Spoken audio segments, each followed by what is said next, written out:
Eh, Adik-adik para mahasiswa sekalian ya, pagi ini kita ketemu lagi. Udah bisa dimulain nggak kita ini? Bisa dok, silakan dok. Ya, oke ya. Kasih dok. Ya. Kita pagi ini akan membahas tentang sistem urinaria ya. Sebelumnya kita sudah bahas tentang respirasi. Ini adalah fungsinya adalah untuk mengambil oksigen untuk kebutuhan metabolisme dan mengeluarkan CO2 sebagai sisa pembakaran, sisa metabolik. Kita udah bicara juga tentang sistem kardiovaskuler yang fungsinya adalah untuk mendistribusikan kebutuhan metabolisme tubuh untuk semua sel ya. Jadi sebagai pengangkutnya adalah sistem kardiovaskuler. Hari ini juga kita akan bicara tentang satu sistem lagi yang masih ada kaitan urusan dengan metabolisme ini. Kita tiap hari, hampir setiap 2 jam, 3 jam harus buang air kecil. Itu adalah hasil kerja dari sistem urinaria. Jadi dia berperan sebagai pencuci darah, ya, dialisis dia ya. Jadi sebagai konsekuensi dari metabolisme akan dihasilkan sampah-sampah metabolik. Kemudian kita dari makanan juga akan hasil pencernaan, metabolisme di hepar juga akan menghasilkan sampah, malah racun ya. Kita selalu makan yang pengawet misalnya, penyedap, itu semuanya adalah menjadi beban bagi hepar dan racun-racun itu harus dikeluarkan. Semua misalnya juga hasil metabolisme dari protein akan dihasilkan sampah-sampah berupa nitrogen, urium. Nah, ini juga merupakan racun dan ini harus dibersihkan dari sirkulasi darah dari tubuh kita. Ini fungsi dari sistem urinaria. Jadi 3 sistem yang sudah kita bahas, ketiga-tiganya saling berkaitan, ketiga-tiganya sama penting. Ya. Dan gangguan pada sistem ini akan menyebabkan fatal. Kalau gangguan pernapasan berarti akan terganggunya oksigen, suplai oksigen. Kemudian kalau kardiovaskuler akan terganggunya kebutuhan metabolisme dari sel dan jaringan. Dan ini kalau juga terganggu sistem urinaria, maka sampah-sampah metabolik, sampah-sampah atau racun-racun hasil metabolik maupun buangan racun yang kita dari makanan yang tidak digunakan juga akan bertimbun ya, hingga nanti akan timbul gangguan pada klinik yang biasa kita sebut dengan gagal ginjal. Nah, ujung-ujungnya kalau sudah sangat fatal, sudah sangat berat, ginjalnya sudah tidak berfungsi sama sekali, itu fungsi ginjal sebagai dialisis harus diganti oleh mesin yang sekarang ya, itu yang dipergunakan untuk cuci darah. Jadi dapat sebagai simulasi, setiap menit darah kita sebanyak 1220 cc itu dibersihkan oleh kedua ginjal kita. Nah, dia kerja, kamu sedang duduk sekarang dengar kuliah, itu dia bekerja ya, membersihkan hasil metabolik hari ini mulai semalam dan lain sebagainya. Dari 1220 cc ini 1 liter lebih ya, itu akan disaring, dibersihkan sebanyak menghasilkan filtrat itu 125 cc. per menit.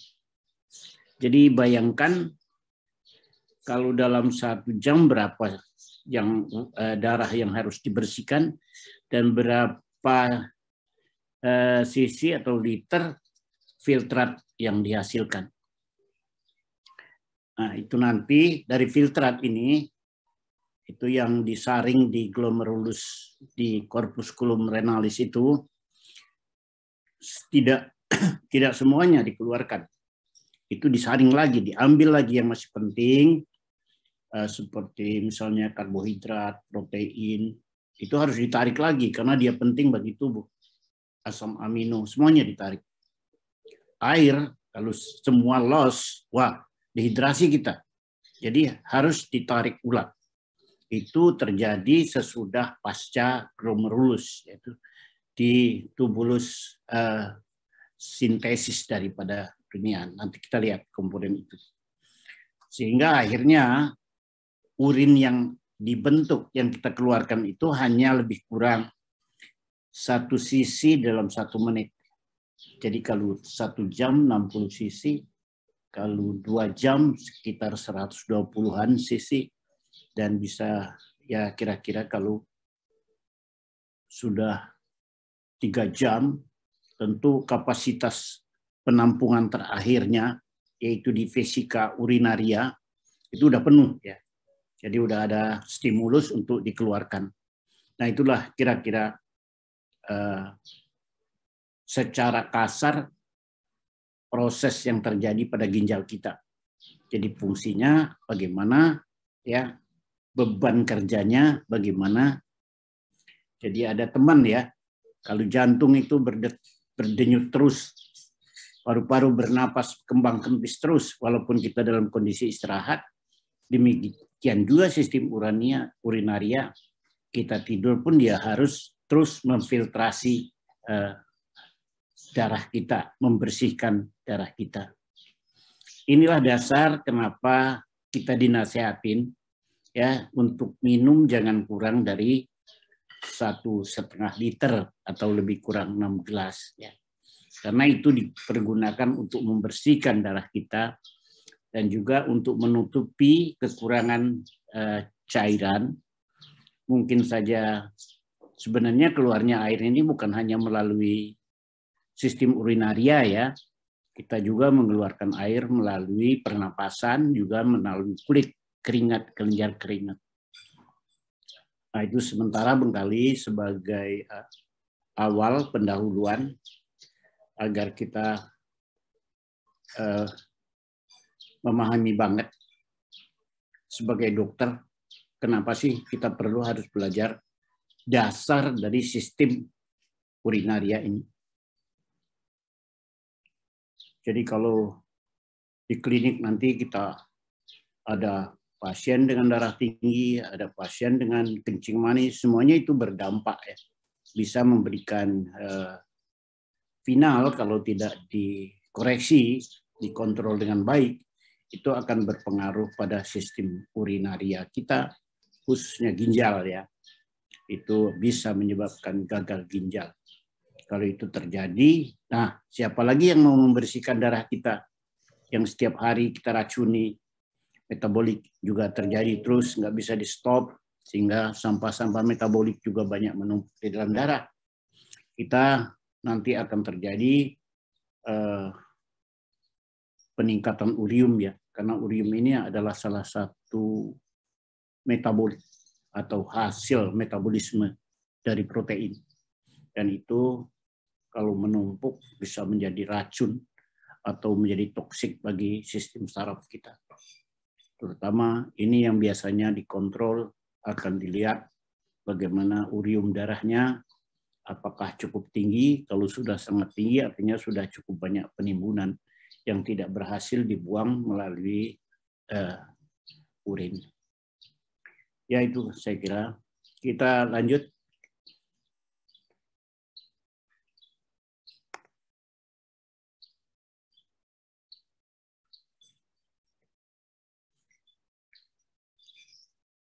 Ini saya kasih ilustrasi. Sistem ini kan dibentuk oleh ginjal, oleh organ ya.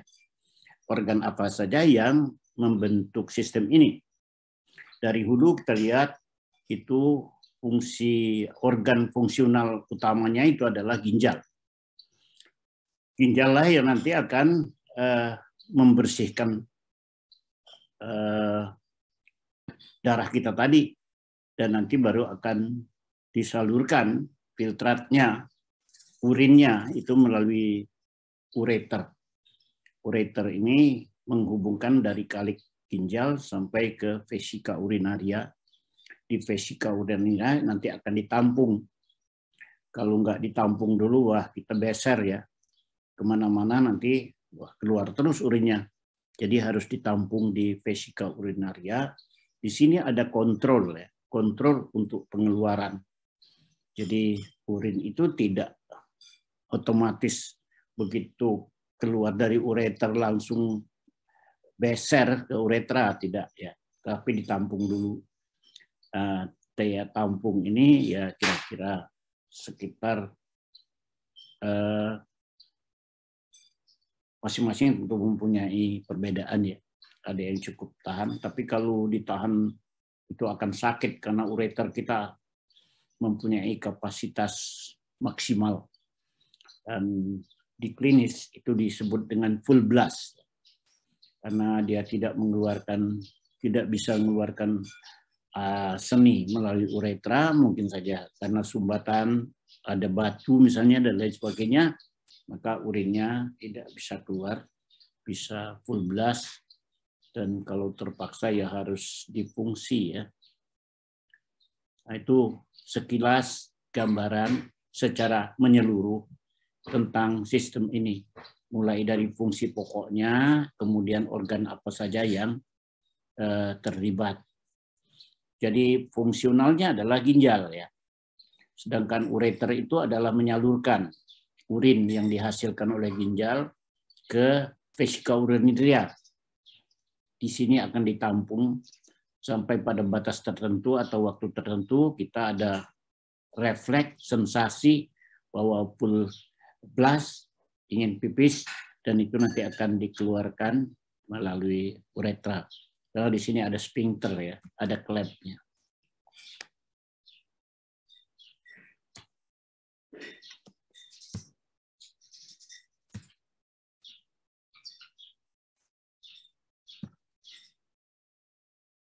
Ini yang sudah saya gambarkan tadi. Jadi ada beberapa sambil mengeluarkan tadi ya, mengeluarkan urin yang berlebih. Kalau kamu coba banyak minum, otomatis kamu nanti banyak pipis. Kalau kamu misalnya berada dalam ruangan yang dingin, itu artinya kelenjar keringat kita dipaksa tidak bekerja. Hanya jadi air yang kita minum itu hanya melalui pernapasan maupun melalui ginjal saja. Nah, kemudian itu yang sudah saya sebutkan tadi, membuang semua yang kita masuk dalam perut kita berupa makanan yang mengandung mungkin saja membahayakan, mengandung racun. Kemudian juga dia menjaga volume darah tadi, karena banyak minum, darah kita tentunya akan lebih banyak cairan, encer, itu juga terlalu encer juga akan membahayakan. Itu secara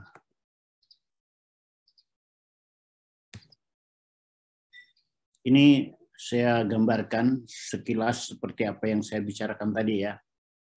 Ini adalah fungsi sirkulasi, kemudian ada paru-paru di sini, ada kulit, itu saling berkaitan ya. Kemudian di sini ada ginjal. Jadi sistem sirkulasi darah kita ini sebagian besar nanti akan dialirkan ke ginjal untuk dibersihkan ya. Untuk dibersihkan, baru nanti akan dikembalikan lagi ke dalam sistem sirkulasi. Ini proses yang terjadi di ginjal. Semua darah itu nanti akan dialirkan melalui arteri renalis, kemudian akan masuk melalui arteri aferen. Nah, dia singgah dulu di sini. Ini namanya glomerulus atau gumpalan kapiler. Gumpalan kapiler ini berada di dalam corpusculum renalis ya. Nah, dalam sini nanti melalui glomerulus lainnya inilah nanti terjadi filtrasi ya. Semua darah kita itu yang lewat di sini akan difiltrasi, plasmanya disaring. Nah, masuklah dia ke dalam ductus atau saluran urin ini. Jadi ini yang disebut dengan nephron. Jadi fungsi unit fungsional daripada ginjal kita itu adalah nephron. Ini nephron. Nah, nanti sesudah difilter maka akan masuklah lagi ke dalam arteri efren, baru nanti akan kembali. Tapi dia masih juga berhubungan dengan tubulus ini.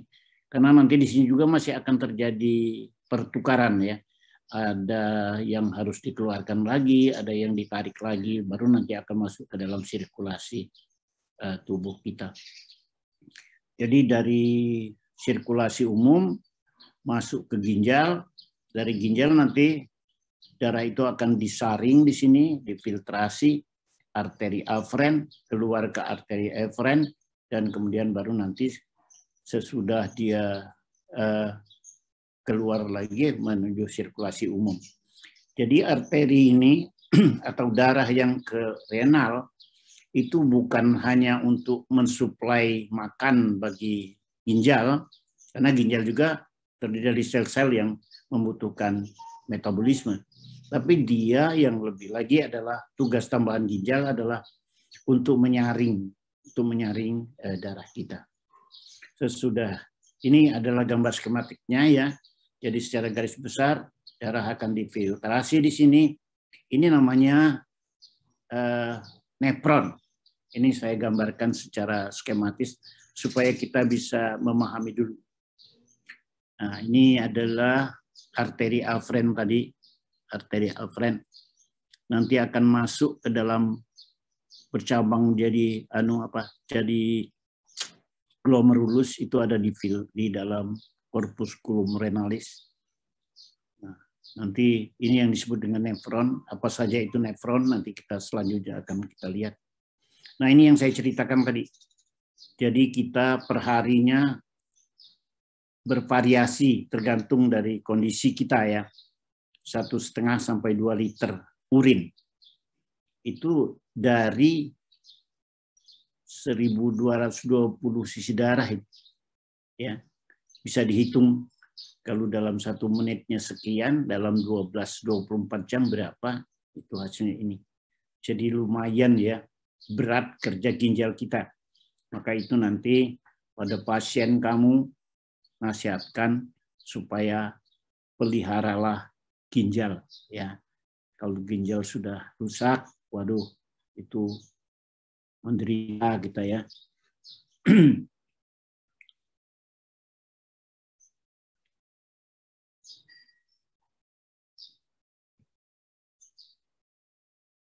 Ini fungsi ginjal secara umum yang saya ceritakan tadi, sebetulnya itu adalah intinya. Jadi urin itu terbentuknya melalui 3 tahap. Ini sudah masuk ke dalam nephron kita ya. Jadi tugas yang saya sebutkan tadi itu adalah fungsi utama atau unit fungsionalnya adalah nephron. Apa saja nephron itu nanti kita lihat. Ini jalannya kira-kira ada glomerulus itu yang akan menyaringnya. Kemudian nanti akan masuk ke dalam tubulus. Tubulus nanti akan sebagian diresorpsi yang masih perlu, misalnya ada protein, asam amino, karbohidrat, glukose itu tetap perlu, jadi tidak boleh dibuang dalam kondisi normal ya. Karena itu inilah kenapa pada urin orang normal kita tidak akan temukan protein maupun glukose ya. Jadi reduksinya selalu negatif dan proteinnya juga selalu negatif. Karena itu akan ditarik. Tapi kalau fungsi ginjalnya sudah ada gangguan, Ada yang mengatakan itu istilahnya ginjalnya sudah bocor, maka nanti di dalam urinnya bisa kita temukan. Bisa ditemukan protein, bisa ditemukan glukose, terutama pada penderita diabetes ya. Itu karena glukose yang sudah terlalu banyak di dalam darahnya, sirkulasinya, maka dia akan keluar. Terpaksa keluar karena melebihi kapasitas daripada nefron. Jadi melalui filtrasi, kemudian diresorpsi yang masih bagus, kemudian baru dikeluarkan yang sudah tidak berguna lagi. Jadi otomatis ya, sambil mengeluarkan sampah, kotoran, racun, dia juga menjaga keseimbangan air. Nah itu tadi yang saya ceritakan, kalau kita banyak minum, atau dalam cuaca dingin di mana tidak ada lagi penguapan melalui kelenjar keringat, itu menjadi tugas atau beban dari ginjal supaya air di dalam darah kita, dalam tubuh kita tidak berlebihan. Nah, ini juga klinis kita lihat kenapa orang yang mengalami gangguan ginjal akan timbul gejala udim ya. Jadi pembengkakan tubuhnya karena tidak mampunya ginjal untuk membuang kelebihan air itu. Juga ada fungsi keseimbangan asam basa. Ini juga jadi ginjal berfungsi untuk ini. Ini yang terakhir adalah membersihkan darah.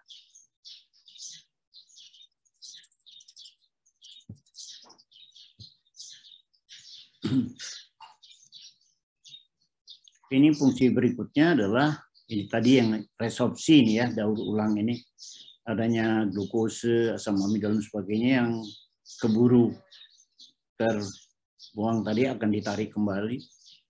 Nah, dia ada fungsi tambahan lagi, mengontrol tekanan darah, juga mengatur kadar garam ya, melalui mengatur kadar garam ini dia sekaligus juga akan mengontrol tekanan darah, akan mengatur kalium darah.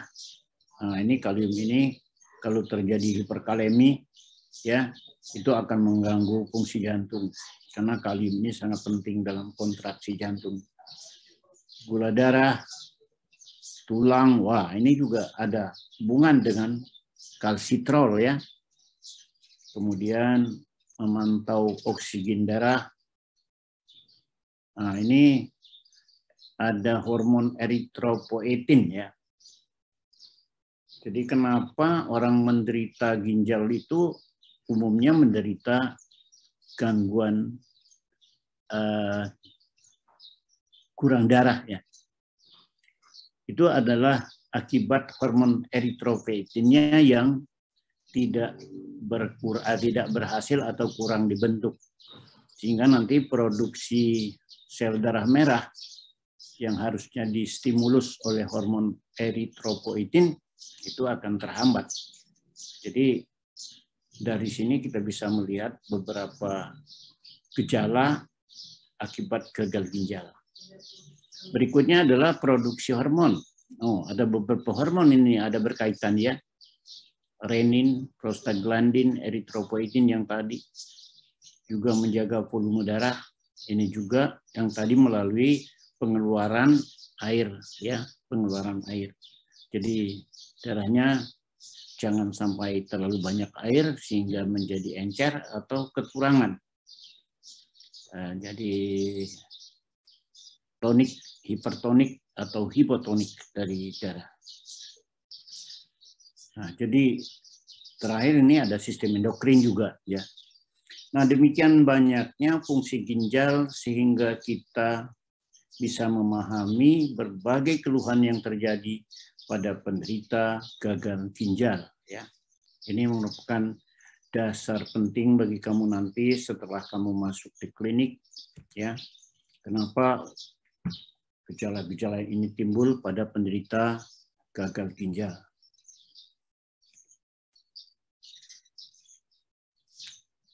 Kita balik lagi ya melihat organ dan unit fungsional. Jadi yang ini ginjal ini fungsi utama ya. Nanti akan kita kenalkan yang bekerja ya. Unit fungsionalnya itu adalah nefron. Nefron ini apa saja? Nefron ini terdiri atas glomerulus. Jadi ini adalah kapiler yang berada di corpusculum renalis, itu yang memfilter tadi yang saya ceritakan. Kemudian berikutnya adalah ada tubulus sekresi namanya. Ya.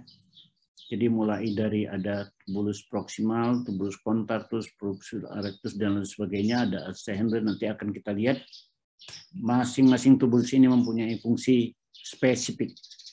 Sampai akhirnya nanti merupakan filtrat urin yang akan dikeluarkan melalui tubulus ekresi. Jadi di tubulus ekresi ini tidak ada lagi proses resorpsi, tidak ada lagi proses filtrasi, semuanya dikeluarkan di pelvis renalis namanya ya. Nanti di terminalnya ada pelvis renalis dan nanti sudah mulai dikeluarkan ke 3 organ terakhir ini. Jadi ini semuanya tidak ada fungsi mengelola filtrat lagi ya. Semuanya menyalurkan saja. Ureter menyalurkan, vesika urinaria ini hanya menampung sementara. Kemudian kalau kita mau pipis, kita harus keluarkan melalui uretra. Ya. Ini terutama laki-laki ya. Uretranya ini ada 2 fungsi jadi ya. Pada sistem reproduksi dan juga pada sistem urinaria. Kita coba melihat ginjal. Ya. Ini ginjal secara makro, ya dibelah longitudinal, maka tampaklah seperti ini. Jadi kalau kita lihat ada 2 bagian.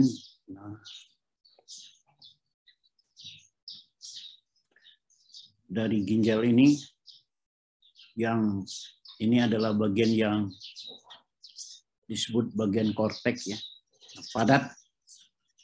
Ini bagian korteks. Yang di sebelah pinggir ini karena dia membentuk arkus. Arkus itu artinya lengkungan ya, mengikuti permukaan dari ginjal. Ini disebut dengan cortical arcus. Jadi korteks arcus. Tapi ada juga bagian dari korteks ini yang meneruskan ke dalam ya, ke bawah ini. Nah, nanti dia akan merupakan kolom-kolom ini yang membatasi piramid ini. Ini disebut dengan korteks kolumna ya, atau vertikal kolumna. Nah, jadi dari makroskopis sebenarnya, ini makroskopis saja ini yang penting nih, yang kita lihat ini. Tapi nanti bagaimana sih isinya itu, apa yang ada di dalam korteks itu yang akan menunjukkan fungsinya. Jadi secara makro saja ini saya lihatkan, ini adalah bagian korteks arcuata, ini korteks kolumna ya. Nah itu korteksnya. Yang mana yang medula? Ya inilah dia. Nah, bagian yang berbentuk seperti piramid ini. Jadi kolumner kalau begitu ya, korteks kolumner ini, kolumna ini dia memisahkan antar piramid ini. Jadi piramid ini adalah medula. Hanya nanti kita akan lihat ya. Medula ini ada yang di bagian luar sini, ada yang bagian dalam ya. Itu nanti akan ada hubungannya dengan posisi atau lokasi dari nefron tadi. Ini kan gambaran makro, tapi di mana letak nefron itu akan kita lihat.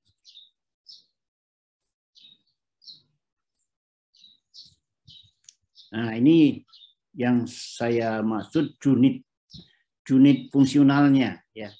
Jadi ini komponen dari substansi dari tadi, dari yang kita lihat, dari korteks, dari medula. Apa sih sebetulnya isinya? Inilah dia. Itu yang disebut dengan nepron. Ya. Nepron. Jadi tadi sudah kita singgung sedikit, inilah apa saja yang termasuk dalam nepron itu, ini. Jadi ada glomerulus di pangkalnya ini, kemudian nanti dari situ akan keluarlah tubulus sekresi.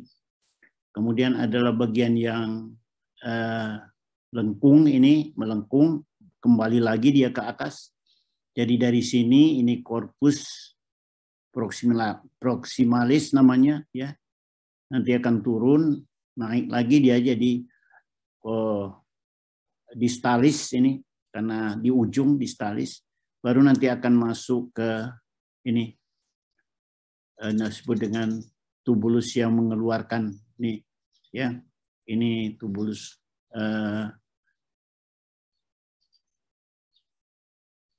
kolektivus, dia akan ditampung di sini nanti dari glomerulus, keluarlah dia nanti ke tubulus proksimal, terus Ansahendle balik lagi proksimal tubulus distal, itu karena dia di ujung ya disebut distal, karena dia di pangkal dekat glomerulus disebut dengan proksimal.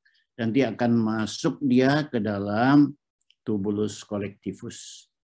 Itu gambarannya. Jadi kalau kita buka ginjal tadi, kita pilah-pilah, isinya ya ini. Tersusunnya ini di dalam, maupun dalam korteks, maupun di dalam medula. Nah sekarang pertanyaannya, di bagian mana dia berada? Di bagian mana dia, apakah ada di korteks, apa ada di medula? Atau yang di korteks apa, yang medula apa? Nah itu ya. Jadi saya tarik dulu ke sana supaya kita cepat memahami, lebih sederhana cara pemikiran kita. Karena ini penting, kalau kita udah tahu, kita bisa mengetahui yang kita lihat ini preparat apa nanti, apakah itu preparat korteks, apakah preparat medula. Tergantung nanti pada nepron yang ada ini, yang kita lihat ini. Apakah di sana nanti adalah korteks, apa indikatornya? Apakah itu medula, apa indikatornya? Karena ini akan kita tentukan nanti pada waktu kita praktikum, kita akan melihat preparat, ginjal, kita harus menentukan ini bagian korteks, apa ini bagian medula. Kita akan kembalikan pada, kita simulasikan, kita bayangkan bagaimana susunan nepronnya. Karena itulah yang nanti komponennya akan terlihat pada preparat kita.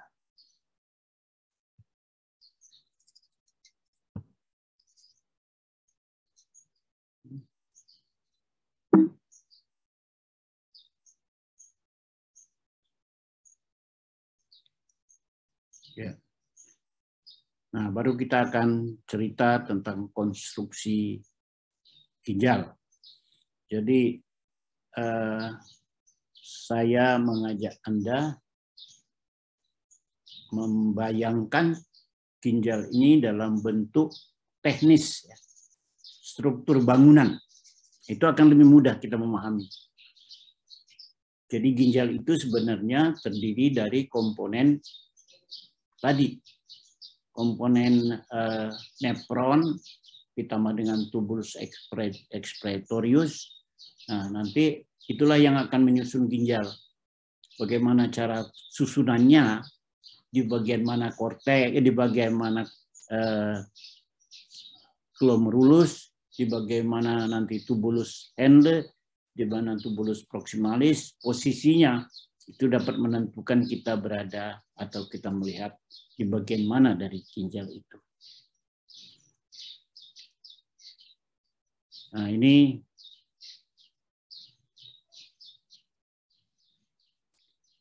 jadi korteks tadi ya dibagi dua, ginjal tadi. Segmen yang luar itu disebut dengan korteks. Katakanlah ini yang di sini ya. Nah, kalau ini bagian kolumna, ini arcuata. Jadi ini yang di atasnya, yang ini nih, ya. Nah, ini adalah korteks. Sedangkan yang di bawah ini, ya, ini adalah bagian medula.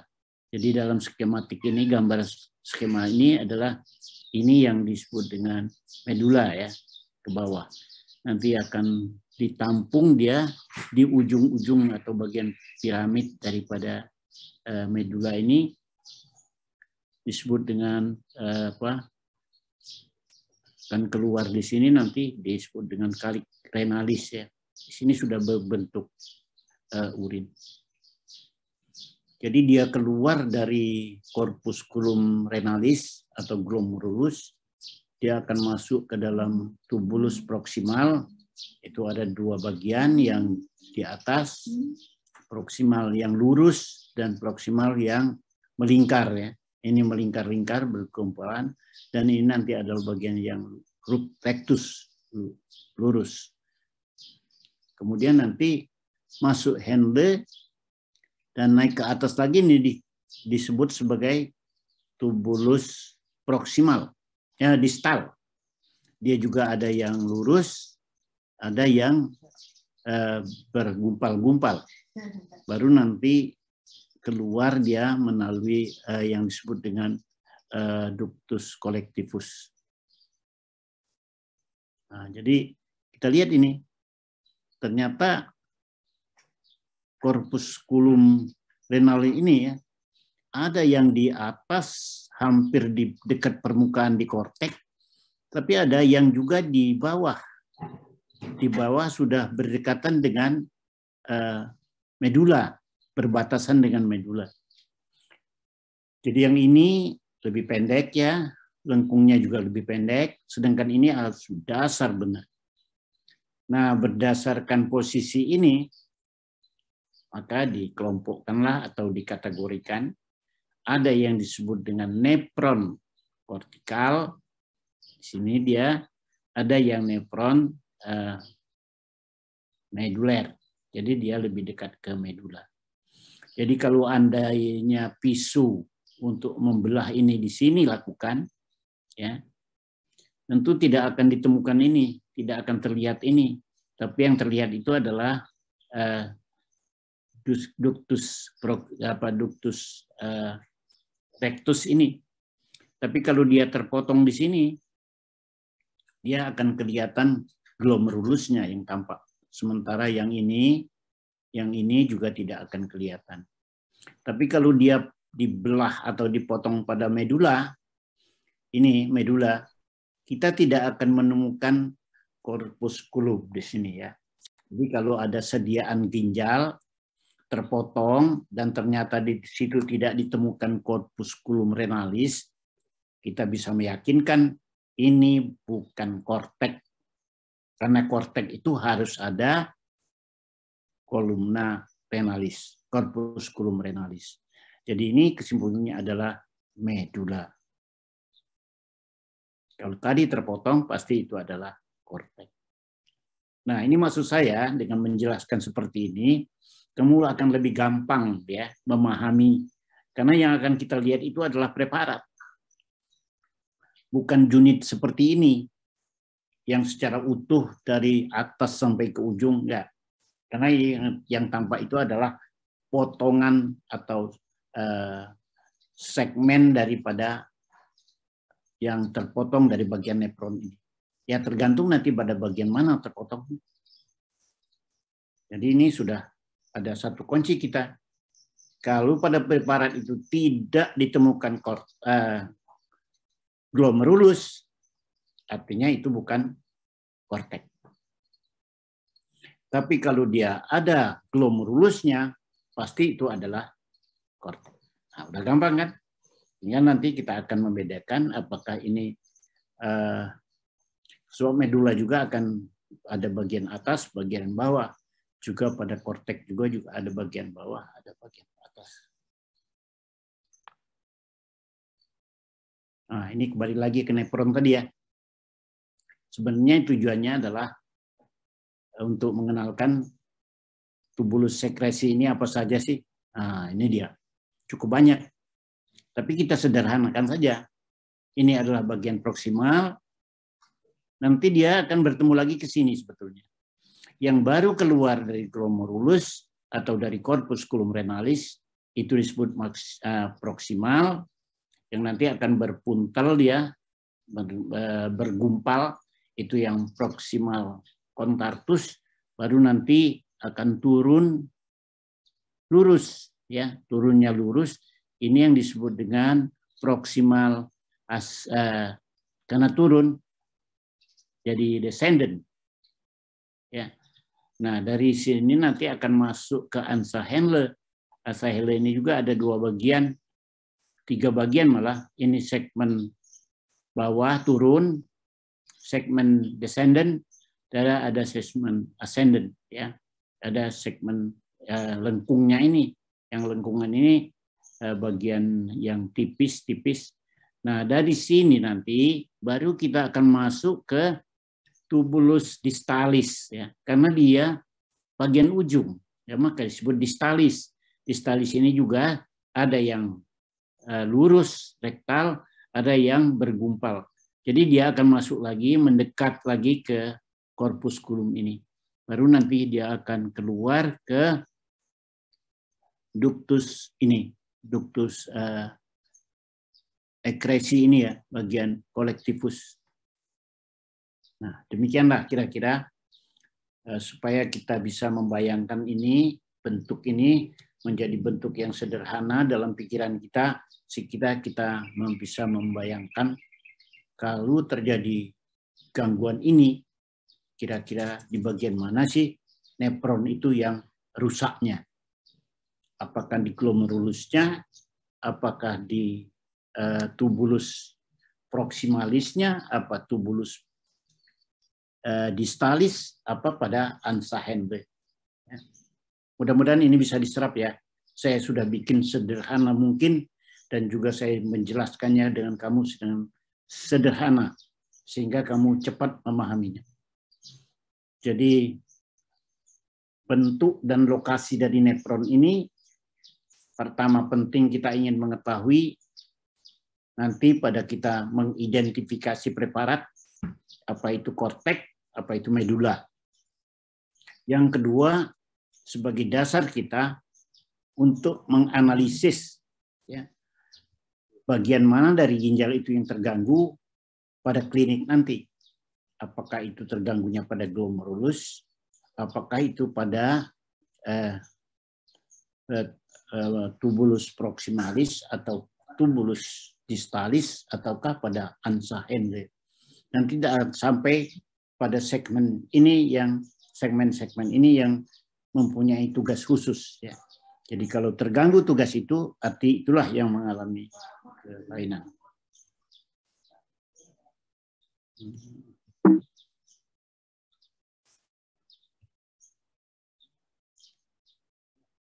Nah, kita mulai melihat bentuk tempurung ini. Ini bagian hulu dari nefron. Jadi dia merupakan tempurung, ya. Kita lihat itu seperti tempurung, mangkuk, ya. Nah, yang di sini nanti akan masuknya tadi arteri aferen masuk dari sini. Di sini dia berubah, bercabang-cabang menjadi apa? Ini seperti rambut, ya. Seperti rambut cewek Afrika itu. Nah, ini kira-kira. Nah, di sini dia akan menjadi gumpalan glomerulus. Glomerulus itu kapiler, ya, kapiler. Nah, nanti sesudah difilter, darah akan masuk sini. Di sini disaring, nanti yang filtratnya akan ditampung di dalam kapsul ini, ya, di dalam kapsula renalis ini, corpusculum renalis. Dan dia akan diteruskan, dialirkan ke sini. Ini yang disebut tadi tubulus, ya, tubulus proximal, kontartus, dan Ansa Henle langsung bawahnya nanti naik lagi dia. Jadi tubulus proximal, distal, baru nanti ke tubulus kolektivus. Nah, inilah gambarannya. Kita lihat ini kutub nih ada yang membaginya ada dibagi untuk memudahkan kita mempelajarinya, yaitu kutub vaskular. Ini bagian ini ya, bagian yang berdekatan atau tempat keluarnya masuknya pembuluh darah, maka itu disebut dengan vaskular. Sedangkan kutub lainnya ini adalah tempat penampungan filtrat, ya, filtrat pertama. Ini disebut dengan kutub urinaria. Di sini ditampung dulu filtrat pertama ini belum final, belum menjadi urin, karena nanti akan mengalami proses lagi, yang penting diresorpsi lagi, sedangkan yang berlebihan akan dibuang. Sampai di sini ada yang masih bingung? Pemahaman dulu ini sekarang. Nanti kita akan lihat secara detail. Jadi kalau pemahaman ini sudah ditangkap, kalau kita bicara ginjal, langsung kita nangkap nefron. Nefron itu adalah fungsi unit fungsional. Kalau ada penderita gangguan ginjal, apa gejalanya? Kira-kira kita dapat mengetahui bagian mana yang rusaknya. Apakah bagian glomerulus ataukah bagian dari tubulus. Tubulus ini juga bisa dari handle-nya, proksimalnya, atau distalnya. Itu dulu ya yang penting.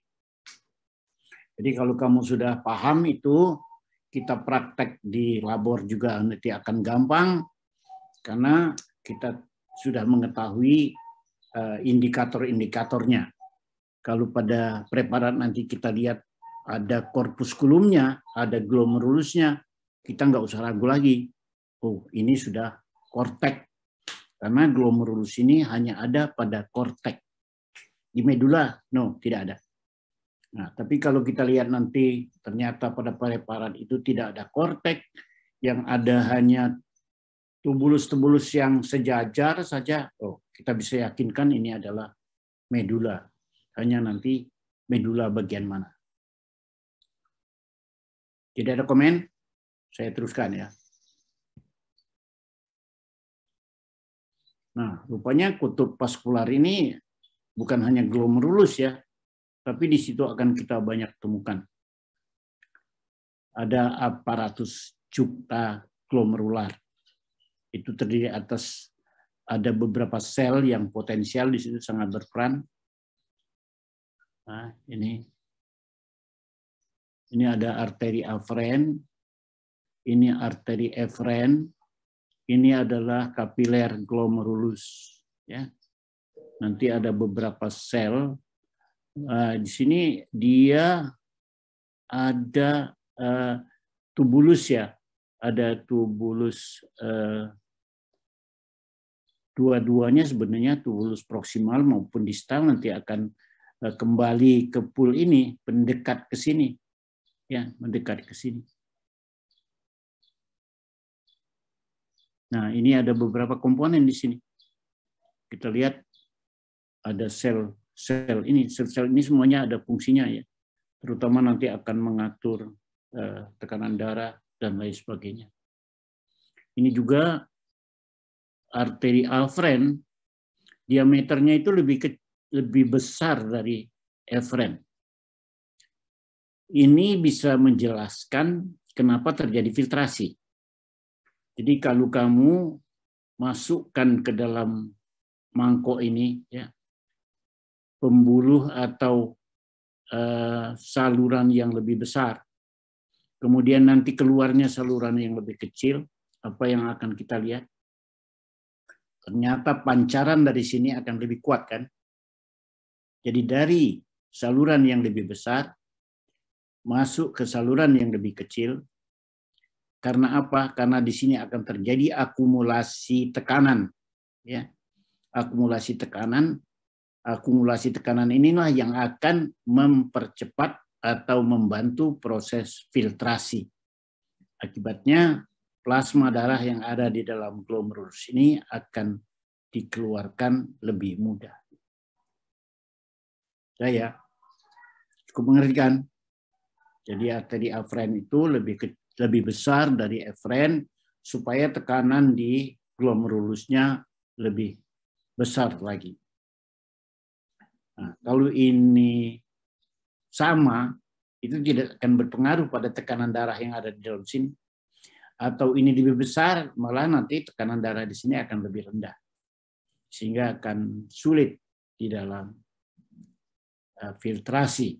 Jadi ini kira-kira penjelasan terjadinya proses filtrasi.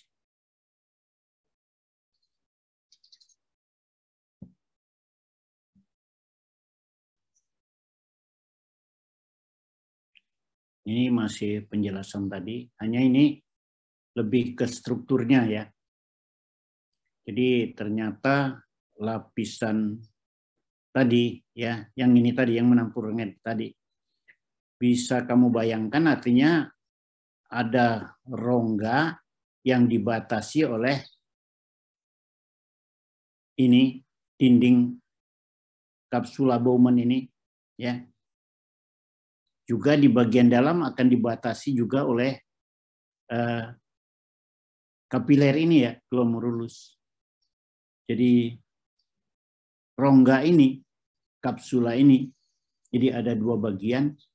Bagian yang menempel pada glomerulus ini, batas dari bagian atau batas yang dibatasi oleh glomerulus ini yang disebut dengan lapisan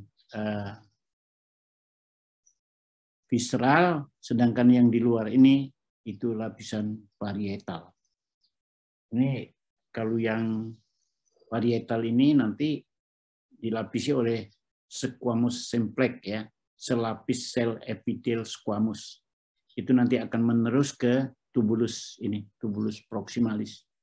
Hanya bentuknya dari simplex dia akan masuk ke menjadi kolumner atau kuboid. Sedangkan yang menutupi lapisan yang di dalam, yang visceral, di situ akan ditemukan kecuali dinding daripada kapiler glomerulus. Di situ ada sel podosit, ada sel mesengial, ya. Ini semuanya adalah ada peran dan fungsinya masing-masing.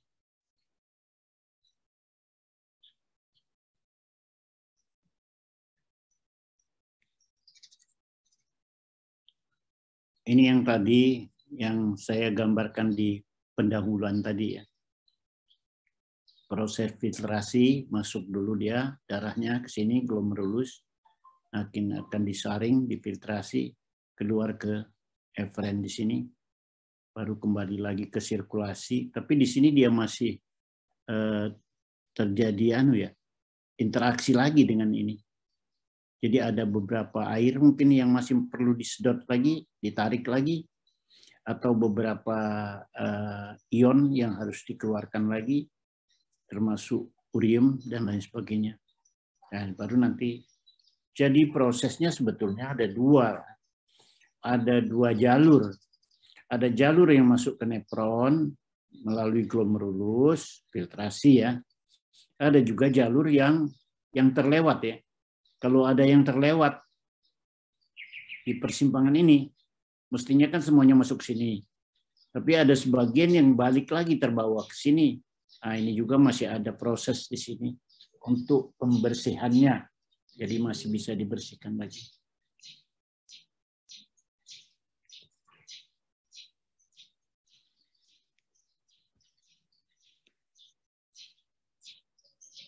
Ini hanya cerita yang tadi ya.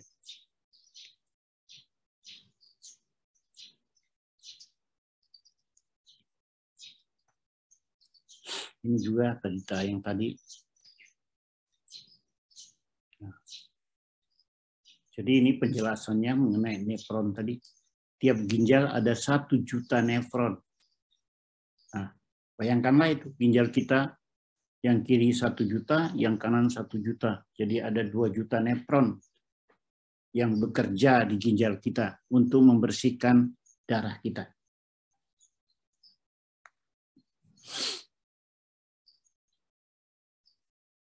Nah, ini secara natural, secara alamiah, nefron ini mau tidak mau akan semakin berkurang ya.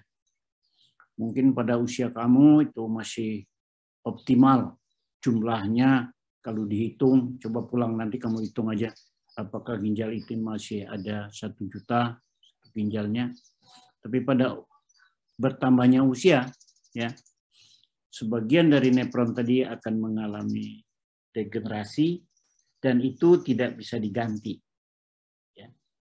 Jadi untuk saya Bengkali, ya nefron saya sih sudah sangat jauh berkurang dibanding kamu ya. Sehingga saya harus lebih hati-hati menjaga, membantu supaya fungsi ginjal saya yang sudah menurun itu jangan dibebani terlalu banyak. Jadi pada orang-orang lanjut usia biasanya makanan-makanan yang beresiko mengandung toksik ya. Apakah itu makan terutama sekarang ini ya, makanan itu hampir semuanya mengandung racun. Semua yang dikemas di supermarket itu, yang dikasih warna, dikasih pengawet, itu semuanya adalah toksik bagi ginjal kita. Jadi kita sudah mulai makan yang alamiah sajalah ya. Tak usah lagi lah kita ditipu-tipu dengan warna-warni itu, sehingga kita akan jadi timbul selera. Rasanya juga ditipu-tipu dengan rasa-rasa yang serba enak, tapi itu sebenarnya adalah semuanya zat kimiawi yang berpengaruh buruk. Karena ginjal kita memang sudah mungkin tinggal beberapa bagian lagi, sekian proporsinya yang masih optimal bekerja. Dan itu tidak bisa dikembalikan lagi. Jadi melalui media ini juga Bengkali, kamu juga harus membatasi ponakan-ponakanmu, adik-adikmu, jangan biasakan dia memakan makanan yang diawetkan, diberi warna, dan lain sebagainya yang kita lihat dipajang di mall-mall itu. Ya. Nah, ini kita mulai masuk ke preparat. Ya, tadi sudah ada gambaran. Nah, sekarang preparat. Inilah dia potongan atau preparat corpus glomerulus ya. Ini adalah bagian yang glomerulusnya, ini kapsula Bowman-nya, ini bagian dari parietalnya, ini adalah visceralnya. Nah, jadi ada sel junta, ini semuanya di sini ya. Ini yang disebut dengan junta glomerular apparatus. Jadi aparatus junta. Apa isinya? Itu ada sel junta, ada sel makula, ada sel mesengial. Masing-masing nanti ada fungsinya, bisa kamu baca sendiri. Nah, udah glomerulus kita tinggalkan, kita masuk ke tubulus proksimal. Ini yang baru, bagian tubulus yang pertama kali keluar dari bagian tubulus yang pertama keluar dari mangkok corpusculum renalis tadi ya. Nah, jadi kalau dari di mangkok tadi akan terjadi terbentuk filtrat, itu baru disebut dengan urine primer. Jadi dia merupakan saringan dari glomerulus, jadi disebut filtrat glomerulus. Dia akan masuk ke tubulus. Nah, jadi ini gambarannya. Di sini akan terjadi filtrasi masuk ke tubulus. Ya. Ini yang bengkok ini jadi menggambarkan proksimal, kemudian nanti rectus. Ini kontartus melingkar, ini rectus. Karena dia berada di atas, dekat dari glomerulus, maka disebut dengan ductus proksimal. Nah, ini yang menjauh, ya, yang paling distal, yang paling dekat dengan ductus collectivus, ini disebut dengan ductus distalis. Jadi bisa ya, bayangin ya, ini yang proksimal, ini yang distal. Kenapa disebut distal? Karena dia udah di ujung dari cerita ini. Dia tinggal masuk lagi ke ductus collectivus ini.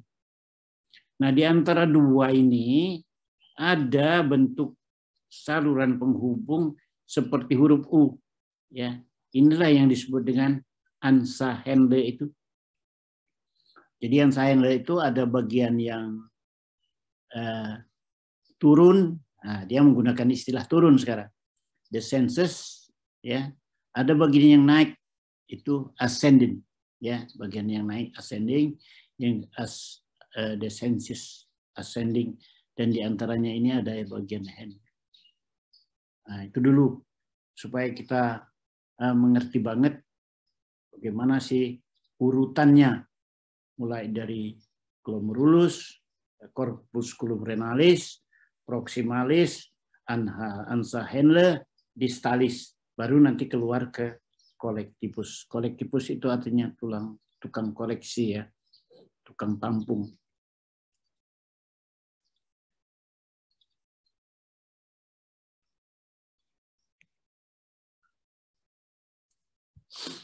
Ini adalah proksimalisnya yang kita lihat. Strukturnya ini. Jadi kalau dari sini tadi yang parietal dari glomerulus itu adalah squamous, maka di sini dia jadi kolumner sampai kuboid. Satu lapis, dan dia mempunyai ini breast border, ya. Ada sikat di permukaannya. Ini tujuannya adalah untuk memperluas permukaan. Dari struktur ini kita dapat memahami atau mengerti kenapa sebagian besar air itu akan diserap kembali di sini. Karena dia mempunyai breast border ini di permukaannya, sehingga permukaan dari proximalis ini, proximal, kontarus proximal ini luas banget, ya. Jadi banyak air yang diserap kembali. Seperti saya katakan tadi, kalau air itu dibiarkan saja lewat, wah, kita akan mengalami dehidrasi. Ya, kecuali itu nanti ada juga struktur folding, ya, lipatan-lipatan ini yang ada di basal ini, lipatan plasma membran. Jadi pertama ini strukturnya itu dikaitkan nanti dengan fungsinya.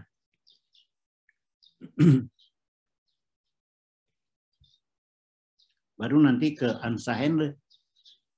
Jadi sudah proximalis tadi, baik distal maupun yang rectus maupun yang contartus itu sama bentuknya. Nah, kalau Henle ini ada bagian ini, ya, Henle itu ini, ya. Jadi dia menghubungkan antara proksimal dengan distal. Jadi dia itu ada bagian yang disebut dengan turun, itu yang disebut descending. Ada yang naik, ascending. Ya. Nah, jadi turun yang descendingnya tadi turun di sini, ada yang naik, ascending di sini. Sementara ini lagi adalah Ansahenle-nya, ya. Baru nanti akan masuk. Nanti bisa dilihat sendiri dia.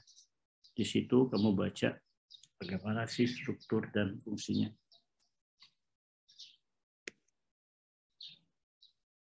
Nah, ini adalah gambarannya, ya. Ini tidak ada korpuskulum di sini, ya. Artinya ini adalah bagian dari medula yang di sini diambil. Kalau di bagian medula ini, artinya yang tampak itu adalah kemungkinan adalah proksimal, distal, Ansahenle.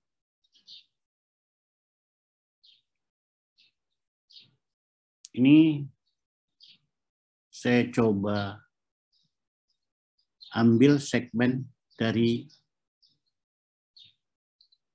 Ansahenle, ya, yaitu bagian yang turun dan bagian yang naik.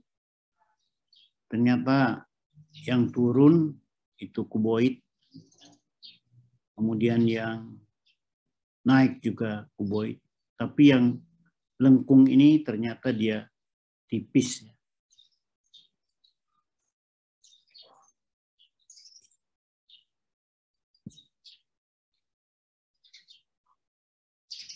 Ini yang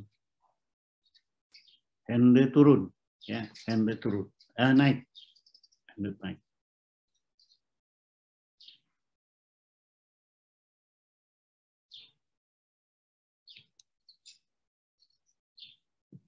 Ini rectus distalis. Sesudah angsa handle nanti akan masuk ke tubulus distalis.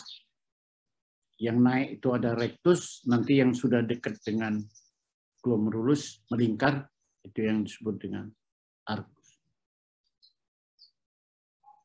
Contartus, ya. Ini bentuknya.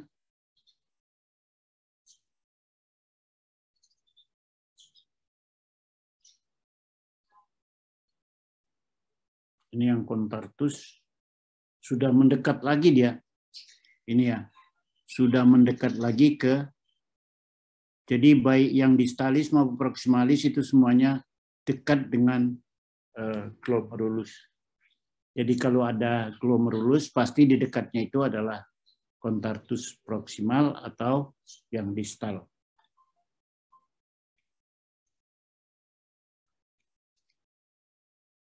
Ini strukturnya. Mungkin kamu bisa baca sendiri, ya.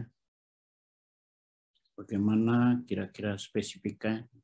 Jadi dari tiap segmen tadi akan terjadi perubahan morfologi. Tapi ada yang nyata, ada yang perubahan yang sangat drastis, ada perubahan yang tidak begitu drastis, ya. Nah, ini kita mulai mencoba mengidentifikasi, ya. Ini adalah preparat. Kita temukan ada corpus glomerulus. Ada disebut glomerulusnya, ada kapsulanya, ya. Nah, pasti di sekitar ini, tadi kan kita sudah lihat, pasti ada contartus proximal dan contartus distal. Hanya kita sekarang ingin tahu membedakan keduanya.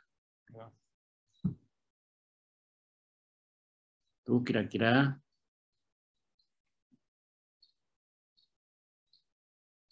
mirip-mirip sebenarnya contartus distal dan proximal ini mirip-mirip.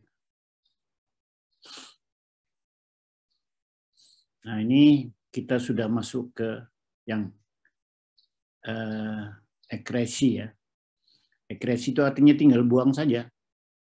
Nanti tubulus collectivus baik yang di sini maupun yang lurus ke bawah, baru nanti akan ditampung di sini, tubulus di pelvis renalis dan keluar di urine. Nah, ini collectivus, ya. Jadi nanti dari yang distalis tadi akan masuk ke sini. Nah, ini kamu lihat, ya, bahwa collectivus itu terutama pada medula, ya. Pada medula. Jadi di medula itu akan kamu temukan ini, Ansa-Enle dan ini.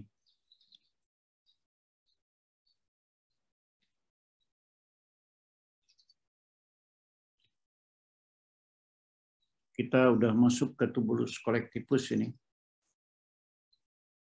Jadi ada beberapa tubulus contartus tadi, distalis tadi akan masuk ke collectivus, ya. Ini ada beberapa cabang ini. Ya. Itu kira-kira dari satu ini collectivus ini akan masuk 7 sampai 8 collectivus tadi, ya. Akan masuk 7 sampai 8 distalis, contartus distalis. Ya, di zona medula. Sebenarnya ini sudah sekaligus kita bisa lihat, ya, dari posisinya.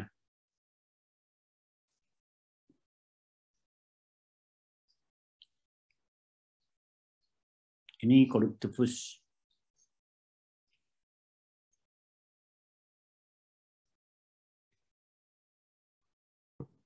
Nah, coba kita akan mengidentifikasi, ya.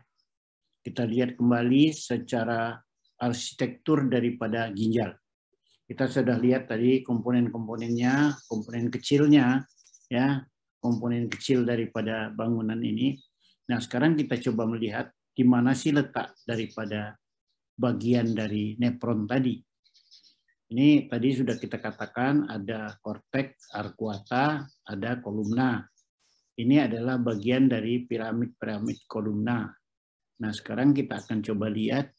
Nah, ini adalah bagian yang ekresi juga ya. Ini adalah disebut dengan kalik renalis. Nah, ini. Dan ini tadi menampung tubulus collectivus. Jadi artinya bagian korteks itu yang disebut tadi corpusculum renalis itu berada di korteks ini. Tidak mungkin akan kita temukan di medula. Di medula ini hanya kita temukan ductus collectivus ya. Dan berapa ansa Henle mungkin ya masih juga bisa dilihat. Nah, kita coba proyeksikan ya ginjal itu. Jadi kalau kita proyeksikan sederhana begini, ini bagian korteks ya. Korteks itu ada bagian yang arcuata tadi, ada yang bagian radiata yang ini ya. Kemudian ini adalah bagian medula. Medula itu adalah yang dekat dengan korteks yang disebut dengan medula luar. Ada yang di dalam, ke dalam ini yang disebut dengan medula inner medula. Jadi ini disimulasikan, ini nefronnya. Jadi kamu lihat ini glomerulusnya itu berada di korteks. Baru nanti yang jadi ansa Henle, nah dia berada di medula. Sementara yang kontartus, yang proksimal dan distal, dia ada di korteks. Sementara yang collectivus, ini ya, dia mulai ada di korteks juga ada di medula, baru nanti keluar. Nah, dengan proyeksi itu kita dapat mengidentifikasi nanti ini ginjalnya bagian mana sih? Nah, gitu.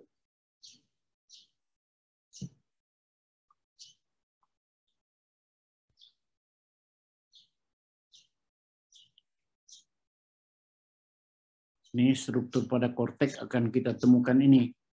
Jadi corpusculum ya pasti, convolutus pasti ya, yang proksimal maupun yang distal. Tapi yang rectus belum tentu kita dapatkan di sana. Tergantung pada di mana nefronnya.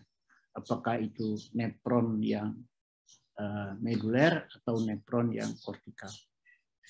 Tapi kalau jadi ini ya, kita udah tahu di dalam bagian korteks pasti kita temukan ini. Dan ini tidak akan kita temukan di bagian medula. Tapi pada medula akan kita temukan ini.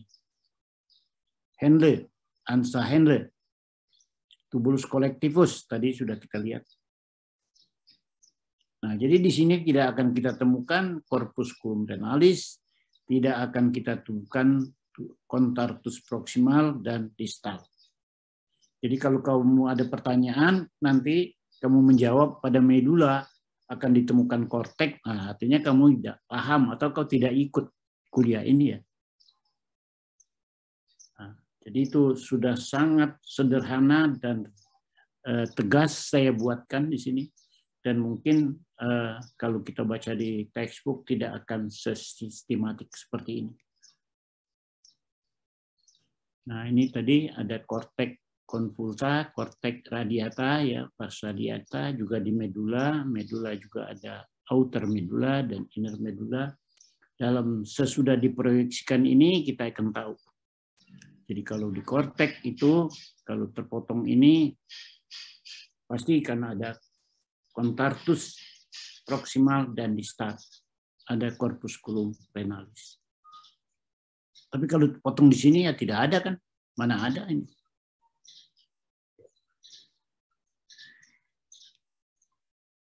Nah, sekarang kita lihat preparatnya. Yang ini, kamu lihat ini, ada ya Artinya ini adalah bagian korteks. Tapi korteks ini, apakah ini kan kalau kumpalan-kumpalan ini artinya, tapi kalau di sini ini adalah tubulus yang rectus ya, yang lurus-lurus. Mungkin adalah kolektivus di sini. Kalau secara preparator agak susah memang melihatnya. Mana yang kolektivus, mana yang rectus, mana yang kontartus. Nah, susah.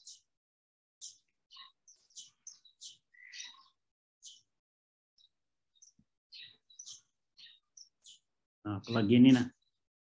Ini adalah vas convulsa ya. Ini benar. Jadi korteks vas convulsa. Jadi di sini dekat pada renal ini ada kontartus, ada convulsus proksimal maupun distal. Ya selalu berdekatan ini. Dan bentuknya pun sama sebetulnya mirip ya. Hanya perbedaannya itu pada pewarnaan. Mungkin ada satu yang lebih gelap dan ada yang lebih ringan. Nah, kamu nggak usah bingung kalau ini, lihat ini. Ini bagian apa dari ginjal? Pertama kamu lihat apakah di situ ada corpusculum. Kalau tidak ada, tidak usah berpikir lagi ke korteks.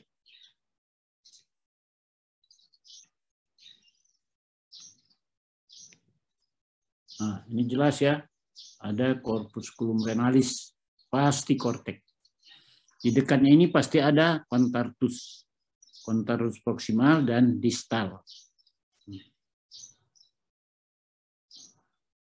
Ini nah, proksimal ini cirinya mana nanti? Yang distal yang mana? Ini balik lagi ke tadi. Ya, hanya ingin menyederhanakan. Jadi kalau kita potong di sini, ini yang tampak. Kalau potong di sini, ini yang tampak. Kalau ini artinya akan masih kita temukan ini komponen-komponen ini. Tapi kalau di sini sudah tidak ada lagi, yang ada hanya tubulus collectivus ya. Ini yang di medula hanya ada tubulus collectivus saja.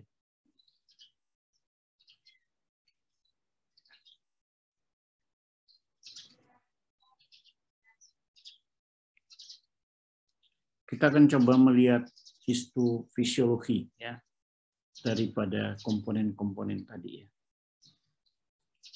Tadi secara umum kita sudah tahu fungsinya secara umum tahu, struktur fungsionalnya secara umum sudah tahu, lokasinya kira-kira secara umum juga sudah tahu. Nah, sekarang kita akan coba melihat histofisiologinya. Karena inilah yang nanti yang penting bagi kita untuk bisa menganalisis keluhan-keluhan atau gejala pada pasien gagal ginjal di klinik. Ini tadi sudah kita cerita banyak ya, fungsi filtrasi plasma. Ya, itu dilakukan oleh nefron melalui 3 fase. Kemudian di Anza-Henle, di makula densa, ada sel-sel makula densa, reticular, dan ductus. Baru nanti akan ditampung di ductus collectivus. Nah, dia ginjal berperan mengontrol natrium dan kalium. Ya. Ini penting, sebenarnya sebagian dari mekanisme resorpsi itu adalah yang disebut dengan sodium pump atau natrium pump ya. Jadi dia akan meresorpsi kembali air itu melalui mekanisme ini. Ini terjadi di ductus collectivus ya. Jadi ada sensor khusus, nasnya dia akan mendeteksi ya bagaimana kadar kalium maupun natrium yang ada di dalam urin. Kalau terlalu banyak, nanti sistem sensoris lah yang akan mengaturnya sehingga terjadi refleks pemompaan tadi. Ini fungsi keduanya adalah regulasi air. Jadi kalau airnya berlebihan, dia akan dikeluarkan, dan kalau airnya sedikit maka diserap kembali ya. Ini ada, dia mempengaruhi permeabilitas dari ductus collectivus. Jadi ini juga berfungsi atau bekerja di ductus collectivus ya. Jadi adalah keseimbangan antara volume darah dengan cairan yang dia ada di luar sel, ekstra sel. Jadi kalau cairan di dalam darah terlalu banyak, nanti akan diserap kembali ke resorpsi melalui NaCl ke di ductus collectivus tadi, sehingga nanti airnya akan diserap kembali ke dalam cairan interseluler. Yang ketiga, eritropoietin. Tadi kan sudah di awal sudah saya singgung bahwa fungsi ginjal itu antara lain adalah menghasilkan hormon eritropoietin yang fungsinya adalah menstimulus pembentukan darah merah di sumsum tulang. Ini kadar tekanan darah ya. Dia juga mengatur tekanan darah dan konsentrasi NaCl tadi yang sudah kita baca sebelumnya. Jadi ini ada mekanismenya kira-kira begini. Jadi kalau terjadi penurunan tekanan darah, misalnya orang pingsan lah ya, orang shock lah ya, karena perdarahan banyak misalnya, dia shock, turun darahnya secara drastis. Nah ini akan berpengaruh pada atau respon akan dilakukan oleh makula densa ya, sehingga nanti juncta glomerular aportat tadi akan menghasilkan renin, angiotensin, dan ini nanti akan menjadi angiotensin jadi angiotensin 2, akan terjadilah vasokonstriksi, kemudian ada adrenalin, aldosteron, ADH dan lain sebagainya yang nanti akan mempengaruhi kadar natrium dan H2 di sini. Airnya akan ditarik kembali keluar dari ductus ya, sehingga nanti masuk ke sirkulasi. Akibatnya akan terjadi peningkatan kembali tekanan darah. Bisa kamu pelajari sendiri. Ini juga bahannya sudah ada, tinggal kamu baca dan kamu pelajari. Tapi intinya tadi sudah saya jelaskan ya. Ini makula densa, di mana letak selnya, ini bagaimana mekanisme dia bekerja ya. Dia akan mendeteksi perubahan konsentrasi NaCl di dalam renin. Ini biasanya dilakukan pada awal orang dengan darah tinggi ya. Kita suruh dia diet garam. Tujuannya adalah konsentrasi NaCl darahnya turun. Dengan turunnya NaCl ini diharapkan nanti akan terjadi diuresis. Dan dia suruh banyak minum, maka NaCl-nya akan banyak keluar dan darahnya diharapkan akan turun. Sel ini lebih berperan sebagai makrofag ya. Dia nanti akan memakan sisa-sisa atau kerusakan atau benda asing yang ada di nefron. Kita masuk ke bagian yang fungsinya menyalurkan. Jadi tidak lagi memproses ya. Dia hanya menyalurkan saja hasil akhir yang disebut dengan urin tadi. Ureter ditampung di vesika urinaria. Ini dia gambaran ureter. Kalau penampangnya ini ya, ada pembuluh, ada apa? Mukosa di sini. Lumennya juga kita lihat ada tonjolan dari mukosa. Nih. Tonjolan mukosa, nanti lumennya kelihatannya kayak sempit. Ini epitelnya adalah khas ya, epitel transisional. Itu pada saluran kemih. Nih, kita lihat ini. Jadi struktur ini bisa berubah. Kelebihan dari transisional ini, dia bisa menipis dan bisa menebal. Kalau kosong, dia menebal. Tapi kalau ini penuh, dia bisa menipis. Menipisnya artinya dia menyusun, disesuaikanlah dengan volume daripada yang dilapisinya ini. Ya. Ini adalah muskularnya. Yang bawah itu adalah longitudinal, sedangkan yang di atas sirkular. Ini sirkular, kita lihat ini longitudinal. Dia sebenarnya mempercepat proses pendorongan daripada air seni supaya segera sampai di vesika urinaria. Kalau terjadi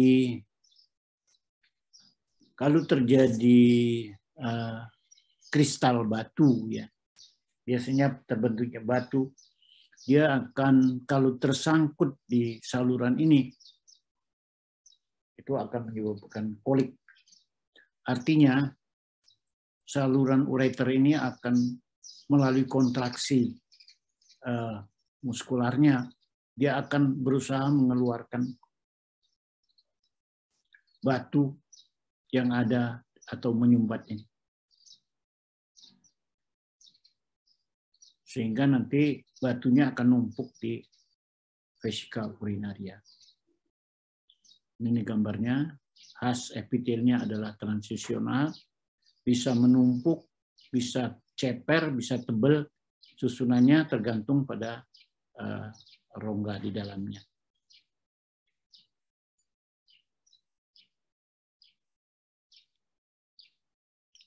Kita masuk ke vesika urinaria.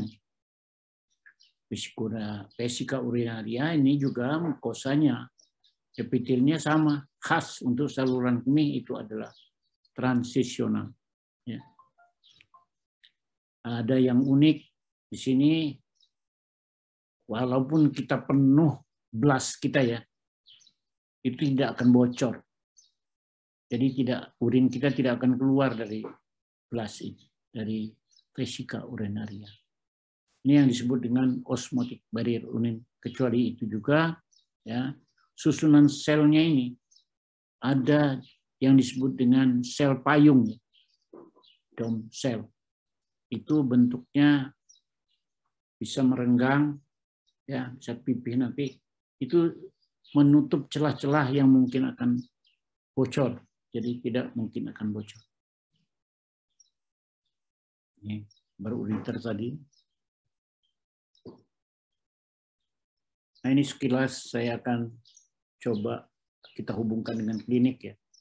Di klinik itu kalau kita temukan kasus gagal ginjal itu dua kategori.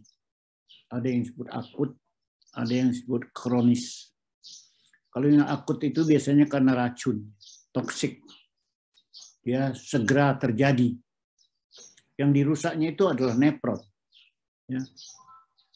Kalau dia misalnya yang sering pada pasien, yang kasus yang saya sering temukan adalah racun insektisida, ya. Jadi racun serangga atau pupuk. Pupuk yang biasanya orang petani ini karena tidak ada penyuluhan, mereka hanya menyemprotkan saja di sawahnya itu tanpa memakai masker, tanpa mencuci tangan setelah mereka lakukan. Nah, ini bisa nanti akan keracunan dan itu merusak nefron. Ini biasanya disebut akut renal failure. Ya. Jadi kerusakan pada tubulus, pada nefron, itu sifatnya masih mungkin untuk kembali regenerasi, asal tidak terlambat. Tapi kalau yang disebut dengan kronik, ini biasanya bukan karena racun, tapi ini bisa karena komplikasi, apakah dia gagal, apakah dia diabetes, ya, apakah dia darah tinggi, itu bisa menyebabkan kerusakan permanen dari nefron. Jadi ini biasanya irreversible dan tidak akan baik lagi. Ya udah, paling nanti akhirnya cuci darah, ya 2 kali seminggu. Nah, Itu kira-kira sebagai ilustrasi kamu, ya. Jadi kalau keracunan itu biasanya adalah akut dan itu sifatnya reversible, masih ada harapan. Tapi kalau dia kronik, wah udah bertahun-tahun, telah dilihat dia menderita darah tinggi, dia menderita misalnya kencing manis dan lain sebagainya, wah ini prognosenya lebih jelek ya. Nah, habis. Apakah ada pertanyaan sebelum kita tutup pertemuan ini?